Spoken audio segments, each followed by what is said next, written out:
Today, I want to talk with you about the 4-step sales process that I teach to all of my private coaching clients. This is the sales process that I have used for the last 10 plus years.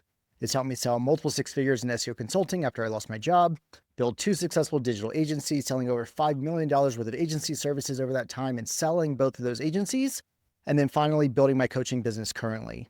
So this is a framework that I came up with years ago, and I've iterated on it over time just as new things come up and it gets more and more and more effective. So today, I want to share it with you. It's just 4 steps. It's an easy acronym to remember. So this is the DISC sales process. It used to be the DSSP process, but I don't really like the P, and it also didn't sound nearly as cool. So let's get into it. Step 1 is the discovery call. So what we're doing here, it's a 30-minute call. Basically, you're getting to know them and you're saying, okay, what is it that you're looking for? Who are you?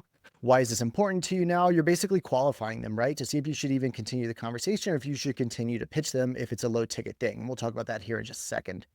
So you're getting to know them, and then assuming that it's a good fit, then you move on to the next step. So the first S is scope. So scope is what you send them after the first call, before you have the second call, or after you've asked them for the commitment if it's a lower ticket thing. Basically an email that's outlining what you discussed, what it looks like moving forward, and you're looking for a micro commitment. Does this sound like what you're looking for? Did I miss anything? And you're trying to get them to respond affirmatively just to get that response, because if they ghost you right then and there, then they're completely gone. But if you can get that quick response shortly after, you've got a great chance at closing them. An important thing to remember here is that in the scope, you're not pitching anything that you haven't already discussed, right? You're not saying X, Y, and Z new thing and, oh, go and think about it and let me know, right? Like none of that.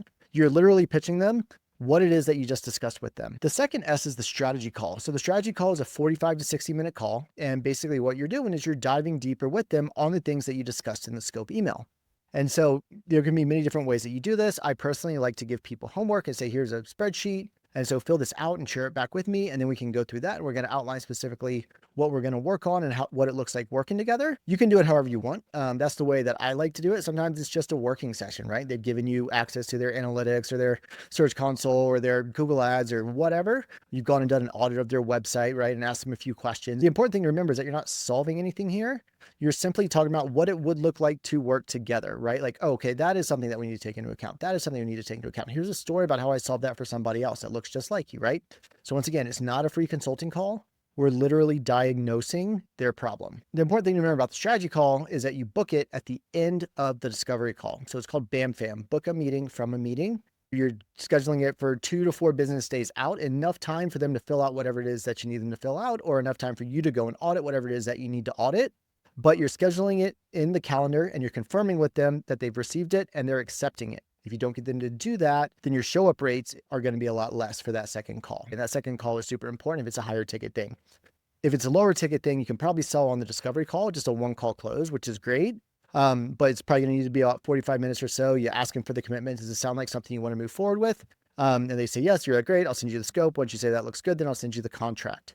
And that is the C. The C stands for contract. I don't like sending proposals. It gives people another chance to ghost. Basically on either the discovery call for a shorter engagement or a lower ticket engagement, or a strategy call, at the end, you're basically asking them for a commitment. Does this sound like what you're looking for? Does this sound like it's going to help you achieve your goals? Is this something you want to move forward with? And they say yes. And you say, okay, great. I've never really sent proposals. I've signed millions of dollars worth of work. But I don't like sending proposals because you got to get it designed. It takes a ton of time to put it together. And I just find that they're a waste of time. It's another reason for people to ghost. So what I like to do is I put it into the contract. So I send them the contract, and at Editor Ninja, my last agency, what we did is we sent them 3 documents. Master service agreement was just standard contract. Statement of work, which is what we're going to be doing in this, payment terms, price, etc. And then a mutual NDA, which is just a, boilerplate just to cover everybody. My signature was already on it. Proposify, the proposal software company, ironically, discovered years ago that if you put your signature onto the contract before you send it to them, it results in 16% better close rates. So there's literally no reason not to. That's the 4-step sales process. If you implement this, let me know how it goes. I've seen close rates increase dramatically once somebody implements this. You stop trying to close on the first call. You're just diagnosing. You're not solving anything. And then you're just moving forward and you're basically saying with the contract, like, hey, I'm not here just like pitching you work. I'm saying we're going to work together. Like, do you want to work together or not? Are you serious or not?